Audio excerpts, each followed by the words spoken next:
Hi friends, welcome to my channel.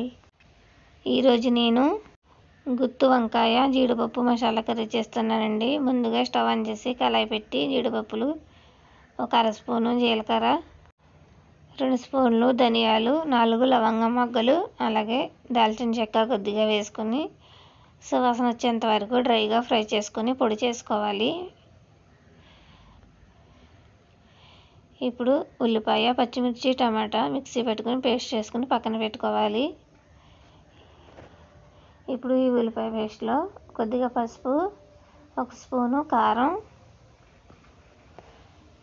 ఒక అర spoon మిరియాల పొడి, అలాగే రుచికి సరిపడా సాల్టు, అలాగే అర స్పూను కరివేపాకు పొడి, అలాగే ముందుగా మిక్సీ పెట్టుకున్న మసాలా,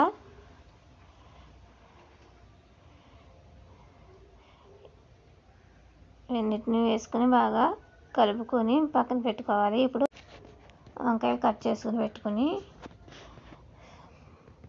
ముందుగా శుభ్రం చేసుకుని తర్వాత మళ్ళీ మంచి వాటర్లో పోసుకొని ఇప్పుడు ఈ మసాలాను అంతటిని వంకాయలన్నిటికి పట్టించుకోవాలి.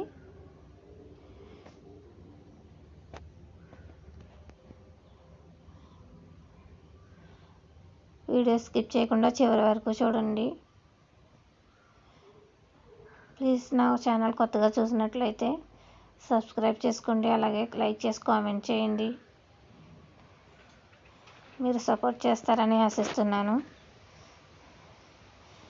మీరు ఇలాగే సపోర్ట్ చేస్తే మరిన్ని వీడియోస్ చేయడానికి నేను ప్రయత్నిస్తాను. ఇంకా మంచి మంచి వీడియోస్ అయితే చేస్తాను.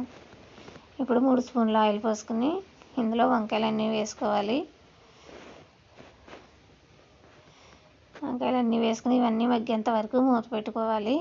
ఒకసారి కలుపుకొని మధ్య మధ్యలో కలుపుకుంటూ ఉండాలి, లేదంటే అడుగంటేస్తుంది. ఇలా మూత పెట్టేసుకొని 2 నిమిషాలకు ఒకసారి చూసుకుంటూ ఉండాలి. ఇప్పుడు కొద్దిగా వాటర్ పోసుకొని ఒకసారి బాగా కలుపుకోవాలి.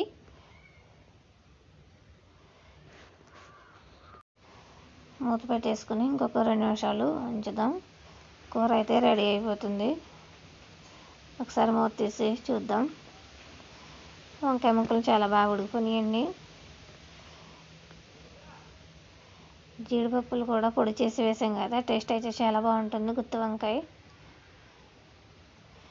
ఆల్మోస్ట్ కూర అయితే రెడీ అయిపోయిందండి. ఇప్పుడైతే బౌల్లోకి తీసేసుకొని కరివేపాకు అలాగే జీడిపప్పు పలుకులతో గార్నిష్ చేసుకుంటున్నాను. ఈ వీడియో కనుక మీకు నచ్చినట్లయితే లైక్ చేసి కామెంట్ చేసి షేర్ చేయండి, అలాగే సబ్స్క్రైబ్ చేసుకోండి. Thank you for watching. Bye bye.